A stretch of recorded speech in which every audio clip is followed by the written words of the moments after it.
Welcome to Mathematical Methods Lecture 10 on the special functions, namely the gamma function. The gamma function is generated by first considering a different function, namely the factorial function, which is defined for the positive integers such that n factorial is the product of the integers 1 times 2 times 3 times on 4 and so on until n. And we introduce the gamma function simply as a different notation for the factorial function such that gamma of n plus 1 is equal to n factorial.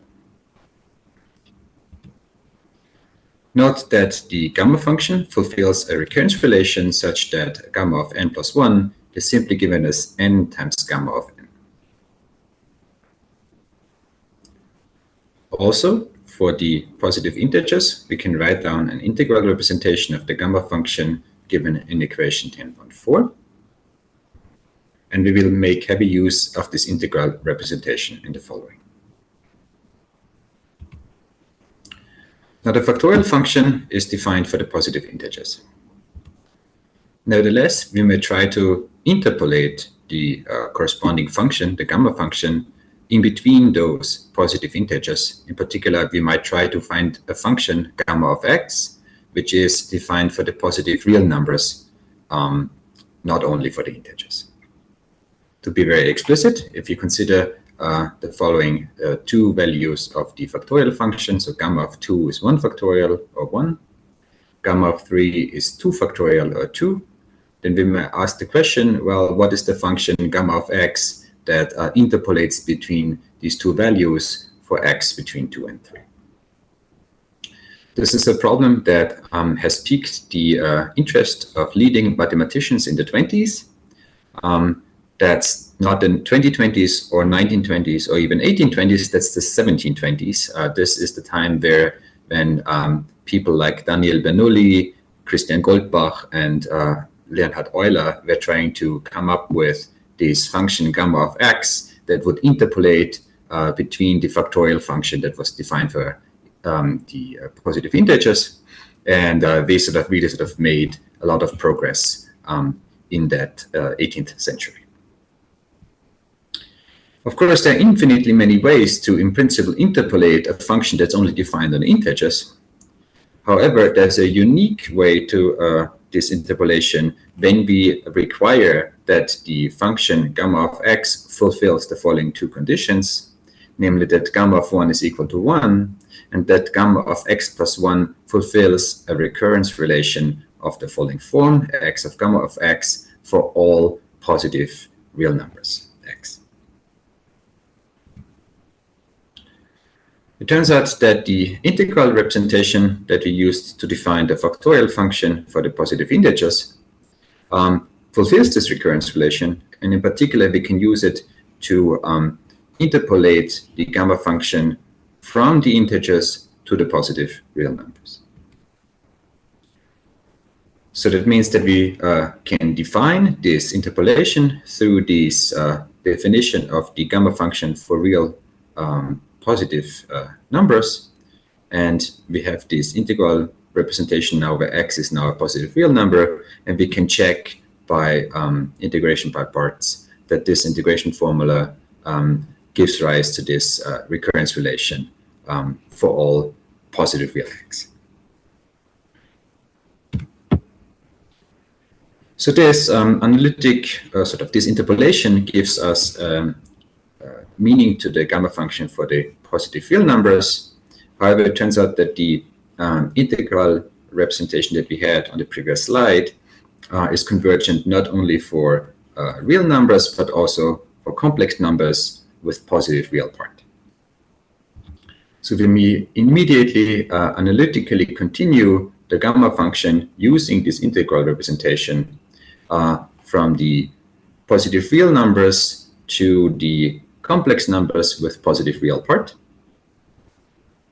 And if we use the same integral representation, of course, the gamma function on the complex half plane still fulfills these two requirements, that gamma of 1 is 1 and that gamma of z plus 1 is obeying this recurrence relation. So now that we have the gamma function for the complex half plane, so those with positive real part, we may still ask how we sort of get a definition of this function not only in the complex half plane, but for all the complex numbers. In order to do this, Euler came up with a neat trick, which is called the Euler reflection formula. And the reflection formula basically states that the product of gamma of z and gamma of 1 minus z is equal to pi over sine of pi z. And we can use this formula to rearrange it such that gamma of z is given by this expression here on the right-hand side. And we can use this to access the gamma function for z with negative real part. In particular, negative real numbers. So if z is a negative real number, then on the other side we have 1 over the gamma function of a positive argument, which we already got from the integral representation we had before, and the sine function. And this definition works as long as we do not sit on any of the negative integers, so z is -1, -2, or so on and so forth, because then the sine function is 0 and the gamma function has a simple pole.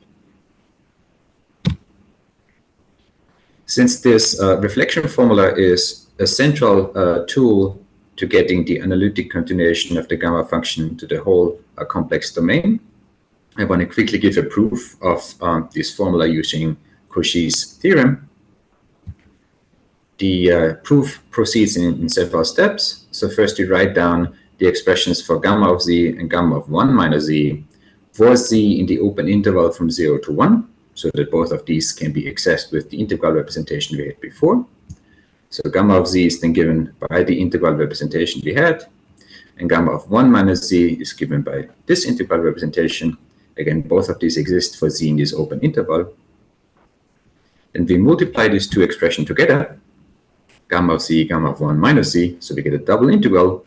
And then we use a change of variable in the expression for gamma 1 minus z, such that u is t times v, where t is any positive number.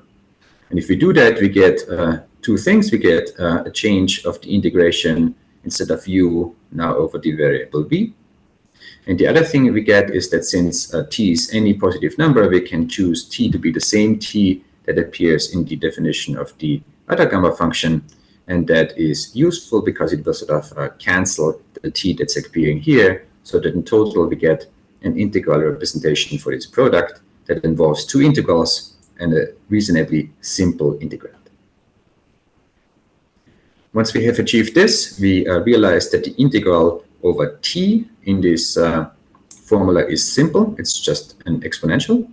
So we can do the integral over t in closed form, and we find that this product is equal to a single integral over dv times the following integral. Using another change of variable where v is equal to the exponent of some different variable x, we can recast this product now as an integral over x from -infinity to +infinity of the following form. And since we're now integrating along the real line, it is tempting to use contour integration methods. For that, we need to have a contour, and we obtain a contour by sort of closing this integration path by adding a semicircle in the lower half complex x-plane, which doesn't add anything to the integral because that is the region where the value of x is very large, and then the integrand is exponentially small.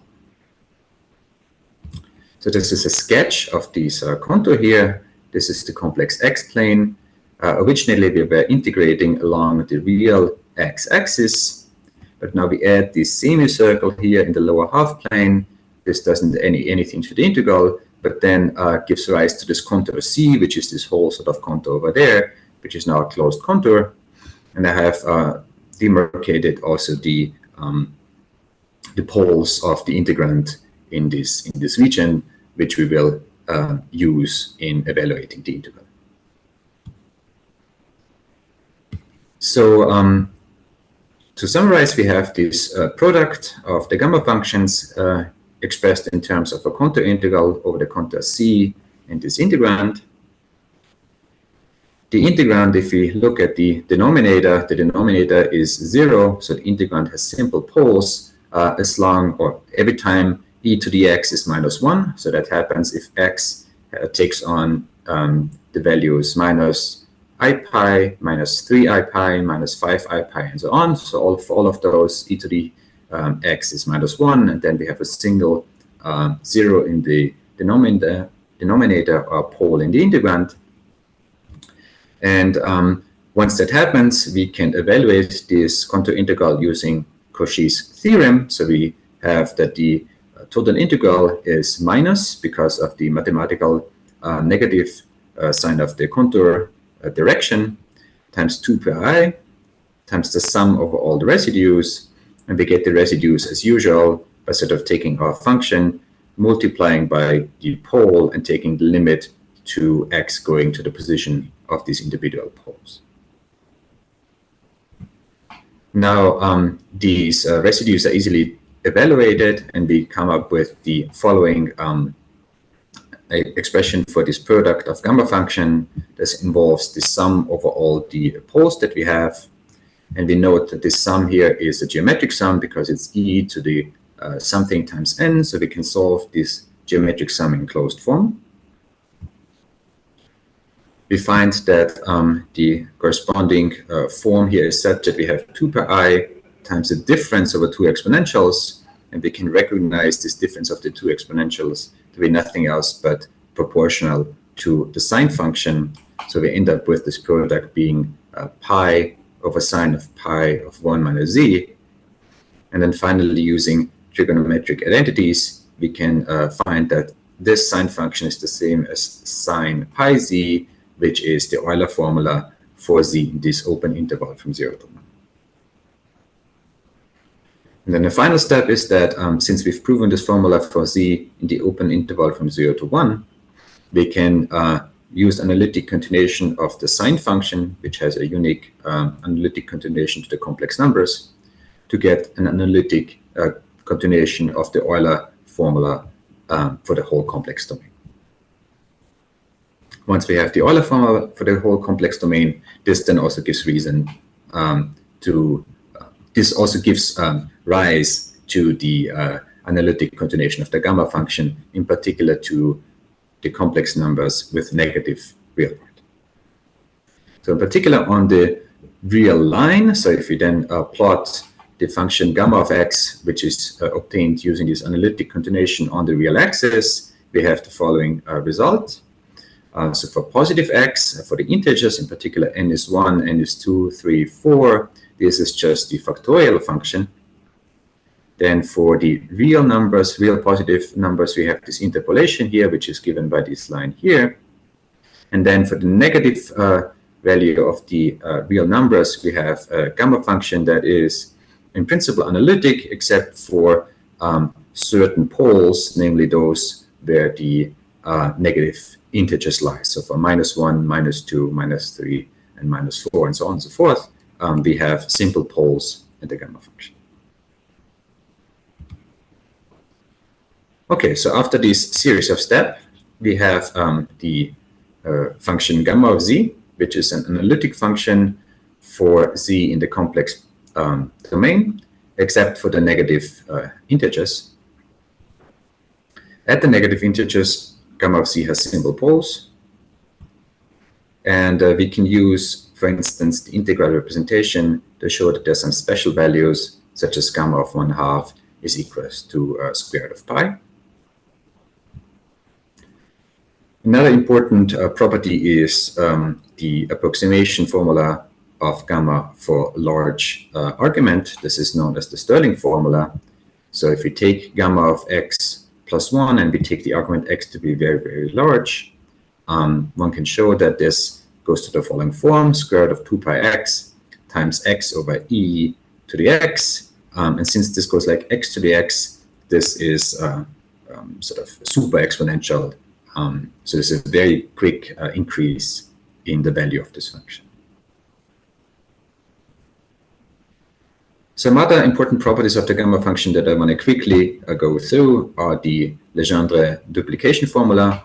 This is gamma of z times gamma of z plus 1/2. This is equal to function times gamma of 2z.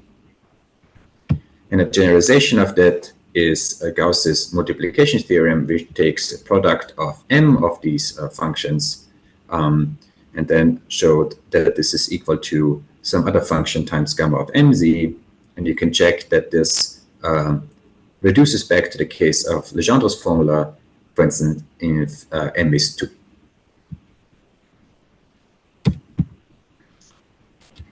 There are also other important generalizations of the gamma function. One of those that I want to in particular comment on in this lecture are the so-called polygamma functions, which are denoted as psi superscript m of z. The polygamma functions are essentially derivatives of the logarithm of the gamma function. So in particular, psi of z, which is the same as psi of 0 of z, is defined as the ratio of gamma prime divided by gamma, or the derivative of the logarithm of gamma. And the higher order polygamma functions are defined as higher order derivatives of the logarithm. These polygamma functions have simple series representations for m bigger than 0. This is, for instance, the series representation for the polygamma function psi m. And for the polygamma function for m is 0, we have the following representation, which is a simple power series where the coefficients involve the so-called Riemann zeta function, which I will discuss as another case of a special function in one of the subsequent lectures. Another comment here, so if you evaluate this polygamma function of argument z0, so psi of 1, then this is equal to a constant minus gamma e. Gamma e is the so-called Euler-Mascheroni constant, and it's defined in this following form. So you take the harmonic numbers up to n, and then you subtract the logarithm of that same m, and you take the limit n to infinity, and you end up with this constant 0.577 and so on and so forth, which is the Euler-Mascheroni constant. Finally, I wanted to discuss physics application of the gamma function, in particular to the role the gamma function plays in quantum field theory, or QFT for short. So in QFT, one of the sort of generic features is that one has to deal with divergent integrals. There are divergences everywhere, and in order to sort of provide predictive results from the quantum field theory, one has to regularize these divergences and then extract the finite parts that sort of is beyond this sort of divergence. One important regularization scheme that is used in the analytic calculations of the standard model of physics is the so-called dimensional regularization scheme. And dimensional regularization basically says that we start with sort of usual space dimension, let's say 3 space dimensions, and then we continuously deform the number of space dimensions to some non-integer value, let's say 3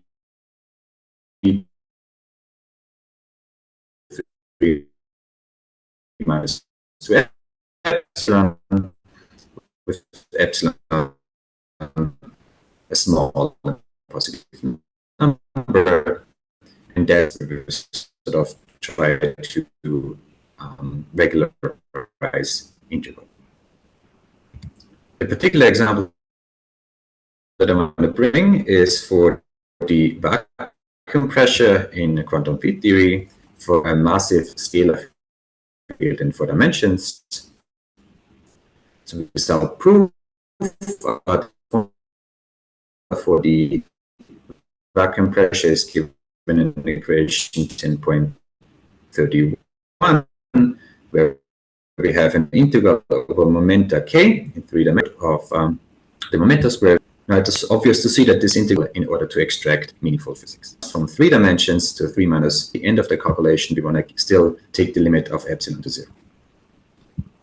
The point is that these integrals of this form are typically spherically symmetric in d dimensions, and we can use this to sort of write the momentum integral similar to what is done in, for instance, spherical coordinates in sort of lower dimensions. So the split of the angular dependence denoted here through the integration over the solid angle omega, and the radial component, which is now this integral over the absolute value of the momentum k.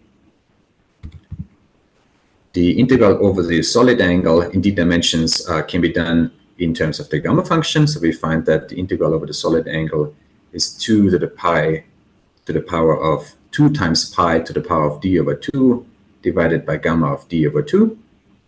And if you sort of plug in values for dimensions that we know the answer to, for instance, d is 2, where the integral is just the angle 2 pi, then indeed evaluating this expression for d is 2 gives us back 2 pi, and for 3 dimensions it gives us back 4 pi, but it generalizes this expansion to other dimensions except for those that we sort of have well-known results.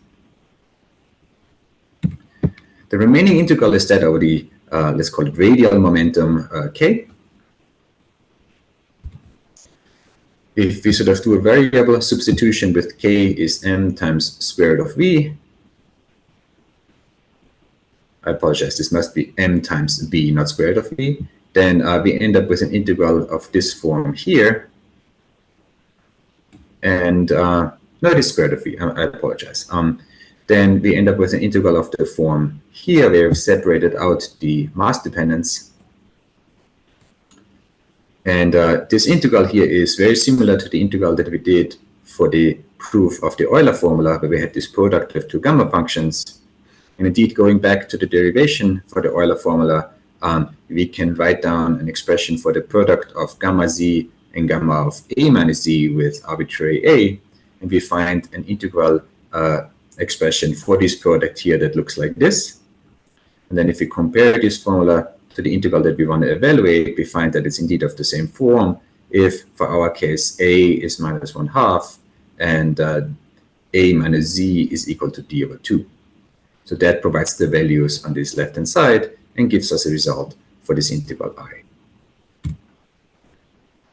So the combination of these two formulas then leads to this result for the integral I here, and the corresponding pressure is then the combination of this integral together with the integral for the solid angle, in which case the gamma of d over 2 cancels.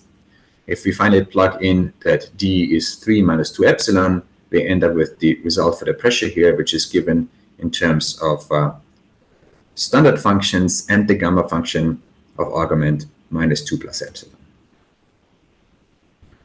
So we can check that if epsilon goes to 0, then we have the gamma function evaluated at a negative integer, which is a single pole in the gamma function. So we get a divergent result for the pressure. That's just the same divergence that we had before when we tried to regulate the integral. The advantage now is that we can sort of expand around this divergence. So if we use the recurrence relation as well as the sort of series expansion of the derivative of the gamma function, so the polygamma functions, we find that gamma of minus 2 plus epsilon is given as 1 over 2 epsilon plus a constant term plus terms of order epsilon. But if epsilon is very, very small, these do not contribute. The gamma epsilon indeed is the same Euler constant that we encountered in the polygamma function, so we know its value. And this formula here then solves the problem that we had before, namely that it sort of indicates the divergence of the sort of quantum field theory that we had before, but it tells us the unique finite contribution below this divergence, which is the important property of the pressure in dimensional regularization. So this finite contribution is then a prediction of the quantum field theory result, and in principle can be used for sort of making predictions about nature. To summarize, we discussed a special function, the gamma function, in this lecture. We learned that the gamma function obeys a recurrence relation for integer arguments, that it possesses a unique interpolation to the positive real numbers, that the integral representation that is present for gamma allows us to extend the definition for gamma to the complex numbers with positive real part. And then we use Euler's reflection formula to allow an analytic continuation of gamma to the whole complex numbers. We discussed polygamma functions as generalizations of the gamma function, and then finally discussed a physics application of the gamma function to a particular property in quantum field theory having to do with regulating divergent intervals. I thank you for your attention.